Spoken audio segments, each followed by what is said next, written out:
They faked a lease to steal my home. Here's what happened. Before we begin the story, make sure to subscribe to our channel and never miss more incredible stories every day. I grew up hearing a steady drumbeat of comparisons. If Brandon got an A, it was because he was brilliant. If I got an A, it was because I had finally lived up to my potential. That's the kind of household we were. Praise had a direction, and it wasn't usually pointed at me. Years later, nothing has changed much. My parents, Linda and Charles, still orbit around my younger brother like he's the sun, and I'm just some satellite bumbling through space. So when they told Brandon he ought to take my house because I don't have a family, I wasn't even surprised. Annoyed? Absolutely. Surprised? Not a bit. I'm a single man in my early 30s, a plain-spoken guy who likes quiet evenings, old trucks, and a clean kitchen. Brandon is 29 and has a full circus for kids with his wife Tiffany. He had the first at 22, the second at 23, the third at 25, and their newest baby arrived a couple months ago. Every time my phone buzzes with a family update, there's another stroller in the background. Tiffany and I have never mixed. She likes to needle people, especially me, and then put on the show of a lifetime if anyone pushes back. It's like a switch flips. 1 second she's smirking, the next she's sobbing with the kind of perfect quiver that could win talent shows. She's pretty, no denying that, but pretty doesn't balance out mean. She's got a college degree too, but refuses to work, even though my mom happily watches the kids most days. Brandon's paycheck is the whole engine. Because money's tight, they're crammed into my parents' old 3-bedroom house from the 1960s. Thin walls, creaky floors, the whole vintage package. Privacy is a rumor in that place. Growing up, Brandon was the favorite, and I was the one who got told to be the mature big brother. He'd poke, push, or straight up hit, and if I so much as raised my voice, I'd get punished. We're 3 years apart, but the gap between how we were treated felt like miles. He learned early he could get away with anything, and I learned to keep my head down unless there were witnesses. When our nosy extended family was around, people who loved gossip like it was oxygen, my parents put on a show of equal treatment. They'd line up 2 identical gifts for birthdays, use the same wrapping paper, and grin like a pair of game show hosts. The second the doors shut behind company, the smiles vanished, and the scales tipped back where they always were. It got so awkward with certain relatives calling out the favoritism that my parents packed us up and moved us about 150 miles away. 3-hour drive, give or take. Holidays only. Easier to control the narrative when fewer eyes are around. Brandon crossed lines constantly. He was physically abusive more than once, flirted with my first girlfriend until she dumped me, and laughed when things went sideways in my life. My parents' advice was always the same. Suck it up. The only time I got equal treatment was when they needed to keep up appearances. Honestly, I used to think it was funny to watch them act like we were so fair when other people were in the room. That was my private sport, spot the hypocrisy. When I turned 18, I moved out. I still had some high school left, so I couch surfed. That was better than staying. My parents were practically celebrating. Less responsibility, less truth showing, less me. They didn't even show up to my graduation. I kept my distance. Low contact. See you on Thanksgiving, maybe Christmas. That arrangement worked just fine for me. Then 2020 rolled around and turned my life into scrambled eggs. I lost my job when the pandemic hit. My roommate lost his job too. Unemployment checks didn't cover the rent on our 2-bedroom condo, which I loved more than I should have for what it cost. With the lease ending, he moved back in with relatives, and I had to sell nearly everything I owned. I realized I'd been living too big for my budget. Should have kept it modest, saved more, planned for something exactly like this. I decided to improvise. I've always loved trucks, solid, simple, useful, so I already own one. I found a camper for $1,000 that was in decent shape, bought it, and mounted it on the bed. It was supposed to be temporary. A few weeks, I told myself. Anybody who's lived out of a camper will tell you time stretches out, though. Weeks became months, and at one point I caught myself calling the camper home without irony. Before I set up in the wild, I asked my parents if I could park it at their place. Keep in mind, Brandon and Tiffany and their brood were still living there. My parents said the house was full, we hadn't gotten along in years, and I could only park there if I paid them essentially what an apartment cost in my area. I was unemployed. The whole point was to save money until I could land a job. If I could afford that much, I'd just rent a place. They called my camper an eyesore and told me to take a hike. Brandon joined in with the mockery and called me a homeless bum like it was the funniest thing he'd ever said. That first night, I parked the truck and camper in a store lot and tried to sleep. I kept imagining footsteps outside. It's a special kind of fear, lying there with a thin wall between you and whoever's out there. You hear the wind and swear it's a hand dragging over the aluminum. I had friends, but they were all apartment people, and most complexes don't allow extras in the lot, let alone a guy living in a camper. Any relatives with houses were hours away. I was attached to my city. My whole life, my work contacts, the gym I liked, my favorite diner, sat in a small circle you could trace on a local map. I didn't want to abandon it. I forwarded my mail to a buddy's apartment. Not glamorous, but it kept me in the system. Finding places to park is like playing chess with the whole town. You think you've found a good spot, and then a security guard appears out of nowhere and taps on your window. Sometimes it's polite. Hey man, can't park here. Sometimes it's a power trip. I had all of it. I met panhandlers who wanted cigarettes, folks tweaked out of their minds, and regular people who just didn't like the sight of my camper on their street. One guy told me he was with an HOA and I had to move. I looked around. No houses in sight. What HOA? I asked. He puffed up and cursed at me, so I moved anyway. The older I get, the more I prize low-drama exits. Power was always the trick. The camper had a couple of batteries and a small fridge, and I needed them charged. I bought a long extension cord and learned to snake it to an outdoor outlet behind a building when nobody was around. Was it right? No. Did I want food I paid for to rot? Also no. I had a small solar power bank for my phone, which helped, but I didn't have a generator.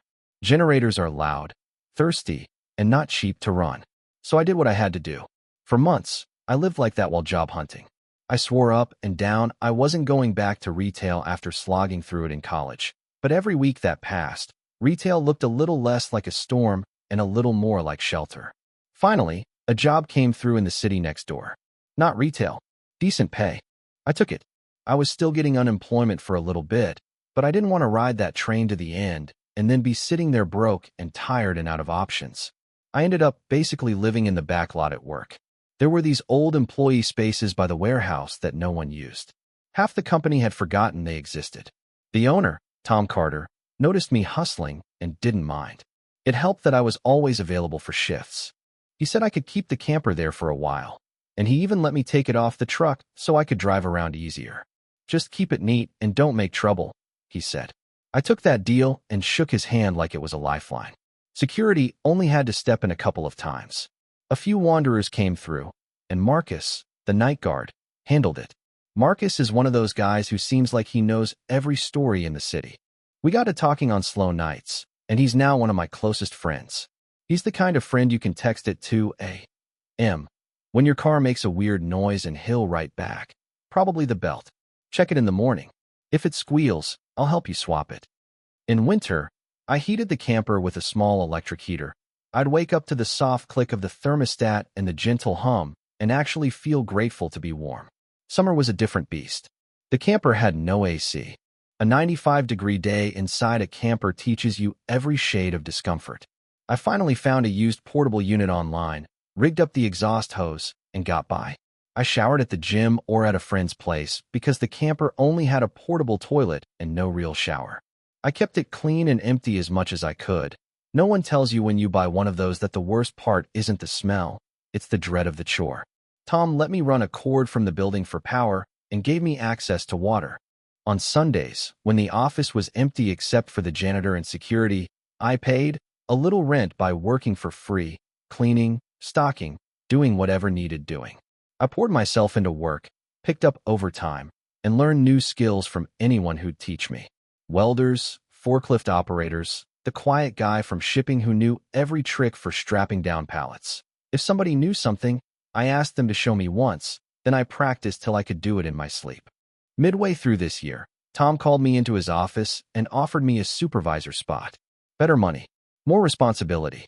I shook his hand and felt this strange combination of pride and relief, like the ground under me had firmed up. That's when the idea of buying a place started to feel less like a dream and more like a decision. Losing my condo had punched fear into me. I wanted something stable. I wanted to never again sit in a parking lot counting the hours till sunrise. I looked around for houses within a few miles of work. Prices were nuts, but then I found a 3-bedroom manufactured home on a small lot just 2 miles away. It wasn't fancy, but it was clean, solid, and had enough space for me to breathe. I put in an offer under the list price expecting to get outbid. Somehow, I got it for $10,000 less than asking. I emptied most of my savings into the down payment, signed the papers with hands that wouldn't stop shaking, and got the keys. I can still remember the weight of them in my palm. Cool metal, small clink. Sounded like a beginning. The backyard had just enough room for me to back the truck in and set the camper down beside the shed. I leveled it, plugged it into a safe circuit, and turned it into a guest space. It felt right that the little box that carried me for 2 years now had a quiet corner of its own. If I ever needed it again, it would be there. Then I did something dumb. I posted on Facebook. I don't know what possessed me. Maybe I wanted someone to say, "Good job." Maybe I wanted to show the folks who called me a bum that I had a door that locked and a kitchen big enough to swing both arms. A couple weeks later, my parents and Brandon's crew showed up unannounced for a tour. I hadn't given them my address. My friends swore they hadn't spilled it. I still think they followed me home from work. Wouldn't be the first time they crossed a boundary. I opened the door, and they spilled in like an elementary school field trip. Handsy, curious, loud. Tiffany wore a smile that didn't match her eyes. It was this slow, satisfied smirk that kept flashing and then vanishing. I didn't understand it yet, but my stomach did. It sank like a rock. My parents kept making comments about how much space I had for one person, and Brandon kept noting how my place was even closer to his job than their place. It was like listening to people price out your furniture while you're still sitting on it. Brandon asked to talk privately. Everyone else slipped out to the porch with the ease of a plan rehearsed. That's when I knew. He told me the house was too big for me, and that with Tiffany pregnant again, they needed it more. He said I could live in the camper out back while they took the main house. He never once said the word rent. He started laying down house rules, like a mall cop on a power trip. Curfews, notice if I wanted to come inside, the whole 9 yards. While he was talking, I pulled out my phone, hit record, and set it on the table. The crazy part is, he didn't care. He kept going, talking with his hands, explaining why my house was essentially a community resource that he, being a family man, was entitled to use first. When he finally paused, he stuck out his hand like we had sealed a deal. I looked at his hand, then at his face, and said loud enough to rattle the windows, "Hell no." He actually flinched. As a kid, I'd been trained not to raise my voice. But this was my house, my 4 walls, my mortgage payment. My spine was allowed to be shiny here. I stood up and told him the house wasn't up for grabs, and that pretending he had a say didn't make it true. I worked for this place. I put down the money. It wasn't my problem that he kept having children he couldn't house without leaning on my parents. He stepped close enough I could feel his breath, and said I didn't deserve the house and he needed it for his family. I laughed in his face and said that was a load of nonsense. If anyone deserved this house, it was the person who earned it and pays for it. He got red and said I didn't have a wife or kids and didn't need the space, so I should be generous and do this for family. I said generosity doesn't mean paying an entire mortgage while being exiled to a camper in your own backyard, especially when the person asking won't even offer rent. That's when he said our parents told him I was going to do this. I told him our parents couldn't give away something they didn't own. And right then, like a cue in a bad play, the front door swung open and my parents and Tiffany came back in, forming a ring around me. Do it for Brandon, do it for family, don't be selfish. On and on in this chorus that made my skin crawl. I told them to leave or I'd call the cops. Tiffany started yelling that she was pregnant and I couldn't do this to her. I told her I had done exactly nothing to her, and that assuming she could take what's mine wasn't going to work out. I called her out for the way she's treated me, rude, mocking, disrespectful, and said I didn't care what she thought because she wouldn't be living in my house. That's when she lunged. She clipped me hard in the cheek before Brandon grabbed her around the shoulders. She kicked and screamed, telling him to let her go so she could scratch my eyes out. My phone recorded every second. I held it up and said if they didn't leave that instant, I was calling the police and pressing charges. My parents barked at Brandon, and he backed toward the door with Tiffany, still fuming. My mom said I had 1 week to come to my senses. I told her I wouldn't be coming anywhere near those so-called senses and that they were no longer welcome here. And I told Tiffany the video showed her hitting me. If she wanted to test my patience again, I'd be filing charges. She screamed and ran outside crying, palms over her face like an actress exiting stage left. The second my house was quiet, I opened my laptop and wrote out what happened on social media. I knew what my family does, twist the story until I'm the villain. I posted the facts and let people know I had video. I took it down later and locked my profile, but in the moment it did exactly what I needed it to do. It got ahead of the narrative. A lot of relatives reached out with support. My parents and Brandon and Tiffany still had a few loyal defenders, the flying monkeys, but not many. Let's just say the family wasn't shocked by the roles everyone played. Only one stranger called me, told me I was a horrible brother, and said I should make way for a real family man. I blocked the number without ceremony. A week later, they showed up for their deadline. They rang my doorbell like it was a contest, beat on the door, and tried to shoulder it open when I cracked it. I had installed 2 chain latches and braced my shoulder against it, so they were stuck on the porch. I told them I was recording and that if they forced it, I was calling the cops. My mom put on her sweetest voice and asked if I was ready to let Brandon move in. I told them to get off my porch and never come back. She started crying and asked why I couldn't do this for my beloved brother. I laughed and said I didn't love him like a brother anymore. Years of being treated like trash will burn that bridge, and that they were terrible parents who turned him into an entitled adult. Then I told them to leave, or I'd make the call. They backed off with this weird, too easy compliance. I didn't trust it. I should have trusted my gut. Friday night, I came home from work to find a moving truck backed into my driveway, and Brandon's minivan parked behind it. Boxes everywhere. Kids sitting on the curb. Tiffany on the lawn with that same smug smirk. Brandon waved at me like we were neighbors borrowing sugar. I told them to stop, and Tiffany said it was happening whether I liked it or not because my mommy said it's okay. With that condescending sing-song voice people use when they're trying to humiliate you. I walked straight to my truck, locked the doors, and called 911. Tiffany banged on the window and told me to hang up because they needed the house. She said, "Why can't you just do this for Brandon?" And I said, "Because it's my house." She threatened to key my truck if I didn't stop the call. The dispatcher heard the whole thing through the cracked window. I told Tiffany if she touched the truck, I'd sue. She backed off, hands in the air like she just remembered cameras exist in 2025. The police arrived to find my front door locked from the inside. Brandon and Tiffany had changed the lock. My old deadbolt, drilled out, lay on the porch like a corpse. The drill and a Harbor Freight bit set sat next to it like a still life titled felony with receipts. I showed the officers my driver's license with my address and walked them through everything, including the earlier recording of Tiffany attacking me. Right about then, my parents showed up and tried lying, saying I'd agreed to rent the place to Brandon. I told the officers that would be easy to prove or disprove. And wouldn't you know it, Brandon and Tiffany came outside with a stack of papers and those same smug grins. They had a fake lease, no real signature, and the scribble on it looked like a bored teenager wrote it left-handed. I told them that was blatant fraud, and if the cops investigated, it could mean court, criminal charges, and maybe Brandon losing his job, the only income for his family. I said if anything of mine was missing or damaged, I'd get a lawyer and go after them for every dime. And yes, I said the letters CPS out loud. Brandon went pale. My mom tried to get in my face again and said I should live in the camper so they could finally have a family home. I told her if she loved the idea so much, she could do it for Brandon herself. Let him have her master bedroom and give him the whole house. The officers separated us. I told them I wanted everyone out, now, or I'd press charges for forced entry, forgery, and assault. I said I had the video. I said the lock was right there on the porch with a hole clean through it. I said I was done being nice. That got through. My mom's shoulders dropped. She went to Tiffany, and they whispered. My dad talked to Brandon.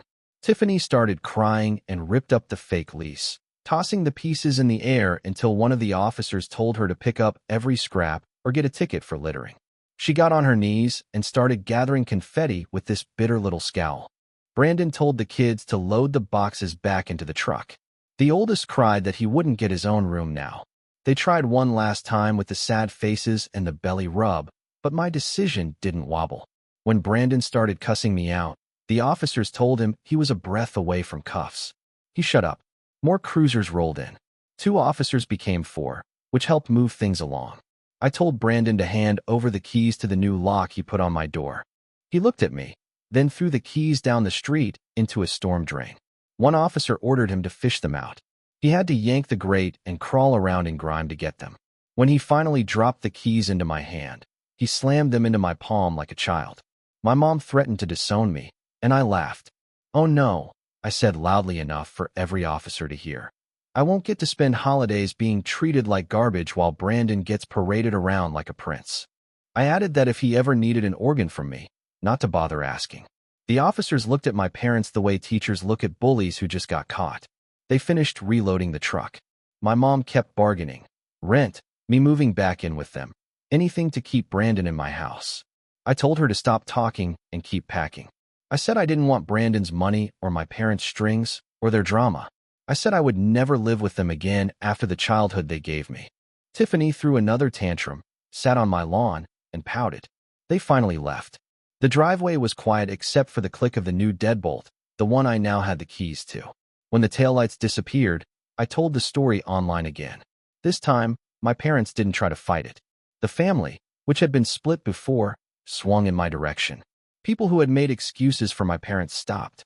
Some sent me long messages apologizing for not seeing it sooner. It felt strange, the mixture of vindication and sadness. I didn't want to be right about my own parents. I wanted them to be different. But you can't build a life on wanting. You build it on lumber and nails and a locked door that only you can open. I decided not to press charges for one reason only: the kids. If Brandon lost his job, that family would crash right through the floor. Tiffany had a newborn. I could live with not sending their dad to jail, this time.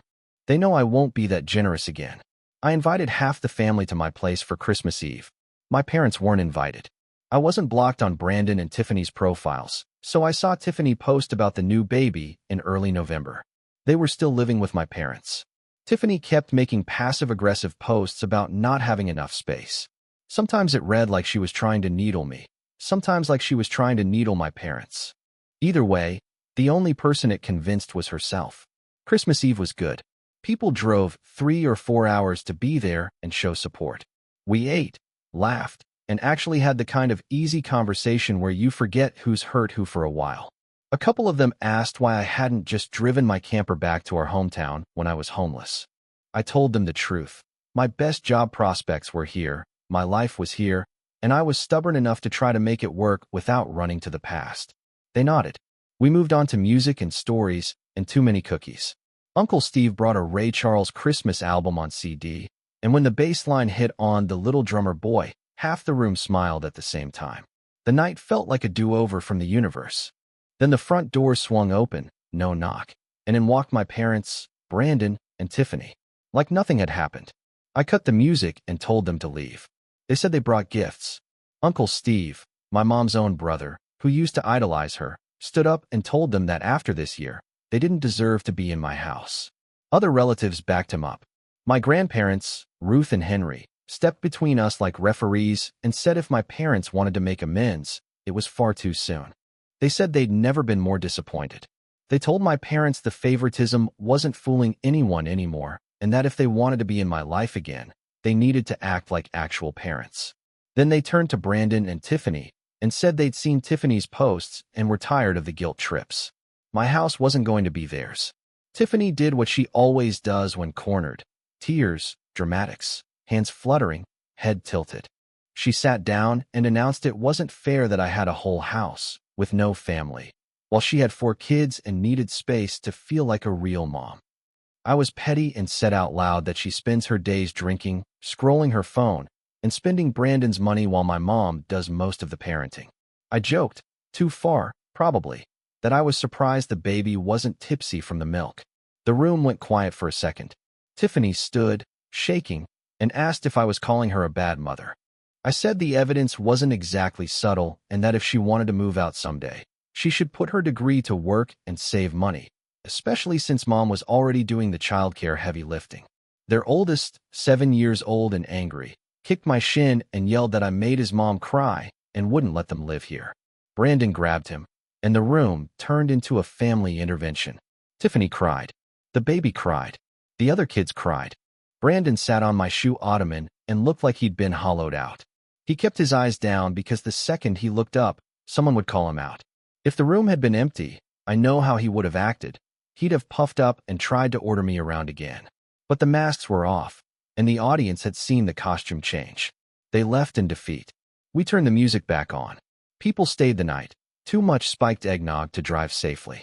I put a couple of folks in the camper, which made me smile. It turns out the little box that sheltered me for 2 years makes a decent guest house. Christmas morning, I made coffee and set out ibuprofen like a responsible adult. A few people said I was a better host than my parents ever were. We decided to do it again next year. After Christmas, Tiffany finally stopped posting digs at me and deleted the old ones. Right after New Year's, she posted once more, said she'd try to talk my parents into buying a camper to set up in the backyard so Brandon's family could have the whole house. My parents said no loudly. I can picture their faces now, shock at being asked to live the very thing they had wanted me to do. That post disappeared in 2 days, and Tiffany's been quiet since. Complaining into a void has a way of teaching you about your own echo. Life settled. I hosted poker night. I'm terrible at poker. I can never remember what beats what. But it doesn't matter. We drank beer, ate Whoppers from Burger King, and laughed until I had to open a window. The camper sits idle in the yard, and sometimes I go sit in it because 2 years living inside those walls changes how you hear silence. I might take it out for real camping this summer. I've never been. My parents used to call camping a waste of time. Maybe that's exactly why I should go. Do something peaceful that no one can take from me. A few practical thoughts came out of all this. Lessons I wish I'd learned without going through it, but I'll take them anyway. First, document everything. If your gut says record, you record. Second, locks matter. Spend the money. Change them. Keep the spare set somewhere your family can't reach, even if they guilt your friends. Third, boundaries are doors. A boundary that doesn't lock is just a decoration. Fourth, when someone shows you who they are with a drill in your doorknob, believe them. Fifth, you can love people from a distance so far that you can't hear them anymore. That's still love, just the safe kind. I don't know if my parents will ever apologize for real. I'm not waiting for it. If they do, I'll listen, and then I'll look at what they do after they speak. Words are cheap. Keys are heavy. Mortgages are heavier. I'm building a life here. Early shifts when someone calls out, late dinners over the sink when I don't feel like plates, Saturday mornings tinkering with the truck, Sunday afternoons cleaning while a ball game hums in the background. I water the patchy lawn and pretend I know what I'm doing with fertilizer. I wave at neighbors. Marcus comes by sometimes, and we sit out back by the camper and talk about nothing. I'm not the guy I was in that parking lot the first night, staring at the ceiling and flinching at every sound. I'm not even the guy I was when I cracked open the front door and stopped my family from pushing past the chain latch. I'm a man with a house key that clinks in my pocket and a spine that finally feels like it belongs to me. And I'm not giving either of those up. A few weeks after Christmas, I got a message from a relative I hadn't heard from in years, my cousin Ashley. She said she saw the posts and wanted to say she believed me. She remembered Thanksgiving when we were kids, how Brandon would grab the drumsticks and my parents would laugh when I reached for one and came up empty. Small memory, big weight. Funny how those moments stick. We met for coffee. It was awkward for 5 minutes, then easy for an hour. She told me she was proud of me for staying put and building something instead of running. I didn't realize I needed to hear that until I did. Tom, my boss, heard a version of the story from Marcus, nothing private, just the highlights, and pulled me aside. He said, "You did right. Keep your head down and keep showing up. The rest takes care of itself." I nodded, because that's my language. Showing up. I don't need speeches. I need a schedule and a reason to get out of bed. On a random Thursday, the doorbell rang. I looked through the camera and saw no one. Just a cardboard box. Inside was a set of cheap wrenches and a note in my dad's slanted handwriting. For the truck. No apology. No signature. I stood there feeling everything at once. Anger, pity, exhaustion, a tiny flicker of something like hope that fizzled out before it found a place to land. I put the wrenches in the garage. I didn't text him. Some bridges don't need traffic yet. Some might never. Tiffany posted a photo of the baby's first smile. No caption about space, no martyr story. Just a smile. I looked at it longer than I expected. That kid didn't ask for any of this. None of them did. If I ever needed a reason not to go nuclear the first time around, that image summed it up. You can hate the storm, and still care about the boats trying to survive it. Brandon hasn't messaged me. Not once. I don't think he knows what to say without an audience telling him he's right. Maybe silence is better than the old script. Maybe silence is the only apology he can manage. This spring, I'm putting in a small garden along the fence. Tomatoes, peppers, maybe some herbs if I can keep the rabbits away. I want to fix the back steps, too. They sag in the middle when you walk over them and make this hollow thunk that bothers me every time. And I'm going to take that camper out for a weekend. Nothing fancy. A state park with a lake. A cheap fishing pole. A paperback I'll probably fall asleep reading. I want to wake up with the sun hitting the little window and the smell of coffee filling the tiny space that once felt like a prison and now feels like proof. Proof that I did what I had to do, and then I did better. People say family is everything. I used to think that meant you had to accept anything. Now I think it means you decide what family means and who gets the title. Some people will try to grab it while holding a drill and a fake lease. Some will earn it with a thermos of coffee and a long shift watching over a quiet lot. Some will bring a CD to your house and make Christmas sound like hope again. I choose the ones who show up without trying to take the roof over my head. I choose the ones who knock. I choose the ones who don't need a key to understand the word no. And I choose myself, finally, without apology.